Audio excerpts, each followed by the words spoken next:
স্বামীর হত্যার বিচার চাই। আমার স্বামীর নৃশংসভাবে হত্যা করেছে, এটা তো সবাই জানে, সবাই দেখছে।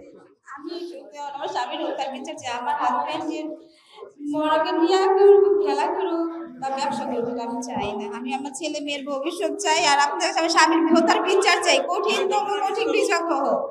জানি আর কোনো মানুষ কার সন্তান ছাড়া না হয়, কেউ স্বামী ছাড়া না হয়। আমার দুটো সন্তান নিয়ে আমি কোথায় যেয়ে দাঁড়াবো? আমার ভবিষ্যৎ কি হবে আমি তো জানি না। কেউ তো কারো কখনো সবসময় খবর রাখে না। আমার স্বামী আমার দুটা সন্তানের ভবিষ্যৎ করে দিতে চাইছিল, কিন্তু এটা করতে পারে নাই। অনেক রিকোয়েস্ট করছে, আমার স্বামী জানটা ভিক্ষা চাইছে, কিন্তু ওনাকে আমার স্বামী জানটা ভিক্ষা দেয় নাই। এমন ভাবে নিষ্ঠুরের মতো আমার হাজবেন্ডকে হত্যা করছে, যা মানুষ মানুষও করতে পারে না।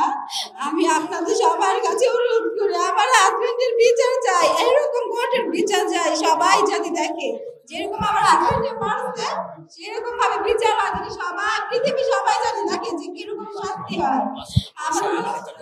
আমি আমার বাচ্চাদের প্রোটেক্ট চাই, আর আমার সন্তানের ভবিষ্যতের জন্য আপনারা আমার বাচ্চাদের একটু দেখবেন। আপনাদের কাছে একটু অনুরোধ, আমার হাজবেন্ডের বিচার চাই। আমার মতন আর কেউ যেন স্বামী ছাড়া আর সন্তান বাবা ছাড়া জানি না হয়।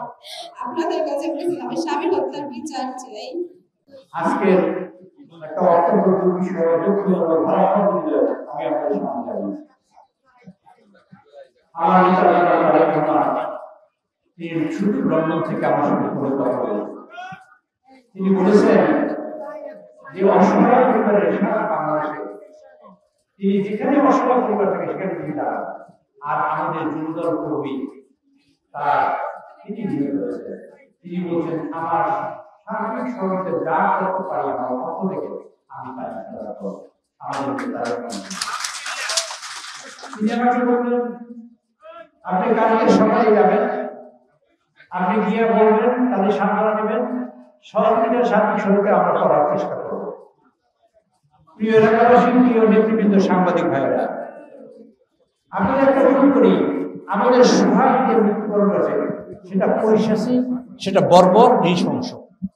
সভ্য সমাজে এইরকম মৃত্যু হতে পারে না। আমরা যখন কোনো মৃত্যু কামনা করি না, যে কোনো মৃত্যুই কষ্টের, যে কোনো মৃত্যুই দুঃখের, যে কোনো মৃত্যুই বেদনাদায়ক। তারপরে যদি নৃশংসভাবে বৈশ্বিকভাবে পাথর দিয়া এই আইএমএ জাহিলিয়াতের যুগ তৈরি করা হয় বাংলাদেশে, আমরা এই বিশেষ করে এই কাকসিরা মানুষটা আমরা মেনে নেব না, আমরা মানতে চাই না। আমরা কেউ মানতে চাই? আমরা মানি না। আমরা তার কঠোর বিচার করি। আমাদের বিএনপি এখন সরকারে না, তারেক রহমান সাহেবের সরকার সরকারে নাই, নুরুল ইসলাম মনি এখানে আমাদের এমনি নয়।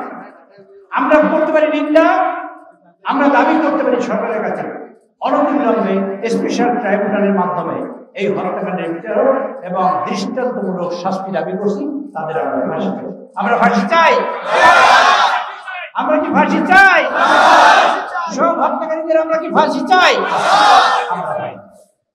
কাকসিরার মানুষ ফাঁসি চায়। প্রিয় সাংবাদিক ভাইরা, আপনারা মানুষকে জানিয়ে দেবেন কাকসিরার সন্তান এবং সোহাগের পরিবার সবাই বিএনপি রাজনীতির সাথে জড়িত। সোহাগের পরিবারকে যারা হত্যা করেছে, সোহাগ দীর্ঘদিন ধরে ওই মিটফোর্ডে কামরাঙ্গীর ওই এলাকায় ভাঙারি ব্যবসা করে দীর্ঘদিন ধরে। আপনারা জানেন আওয়ামী লীগের সময় আওয়ামী লীগের সহযোগিতা ছাড়া ব্যবসা করা যায় না। আওয়ামী লীগের সহযোগিতা তারা নিতে বাধ্য হয়েছে তার ব্যবসা করার জন্য। সেই সন্ত্রাসীরা কালো করবে পরিস্থিতির আলোকে এখন যেহেতু প্রশাসন নিশ্চুপ, সেই সুযোগে তার ব্যবসার ভাগ চাইছে। সে ব্যবসার ভাগ দেবে না, এই ব্যবসার ভাগ দিবে না। এই ব্যবসার দ্বন্দ্ব আপনার পুলিশের কথা দেখেছেন, তারা উদ্ধারিত করেছে। ব্যবসার দ্বন্দ্ব, লেনদেনের দ্বন্দ্ব নিয়ে সব তারা নৃশংস কতিপয় রাজনৈতিক দল পানি ঘোলা করার জন্য এবং এই দেশকে এই ঘোলাপানি তৈরি করার জন্য কতিপয় দল নানান জাতীয় পোস্ট দিচ্ছে, ফেসবুকে, ইউটিউবে নানান জাতীয় কথা বলছে। তারেক রহমান সাহেব আমাদের নেতার সম্পর্কে অনেক কটূক্তি করেছে। আমরা যে কোনো মৃত্যুর ঘৃণা করি, সেটা যদি আমাদের যুব দলের হয়, ছাত্র দলের হয়, শ্রমিক দলের হয়, মূল দলের কোনো ব্যক্তি যদি এরকম ঘৃণ্য কর্মকাণ্ড করে, আমরা তার ফাঁসি চাই না। আমরা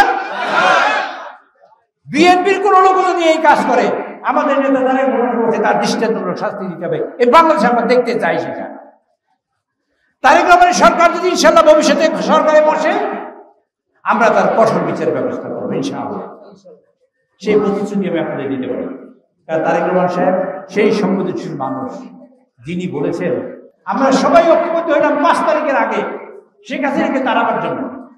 আমরা শেখ হাসিনাকে তাড়াই না, সবাই ঐক্যবদ্ধ হয়নি। জামাত ঐক্যবদ্ধ, আমাদের জামাত, বিএনপি, জাতীয় পার্টি, মানে জাতীয় পার্টি ছাড়া অন্যান্য সকল দল, ছোটখাটো দল, কমিউনিস্ট পার্টি, এই ধরনের ইসলামী কি বলে শাসনতন্ত্র আন্দোলন, তারপর নাগরিক সবাই ঐক্যবদ্ধ।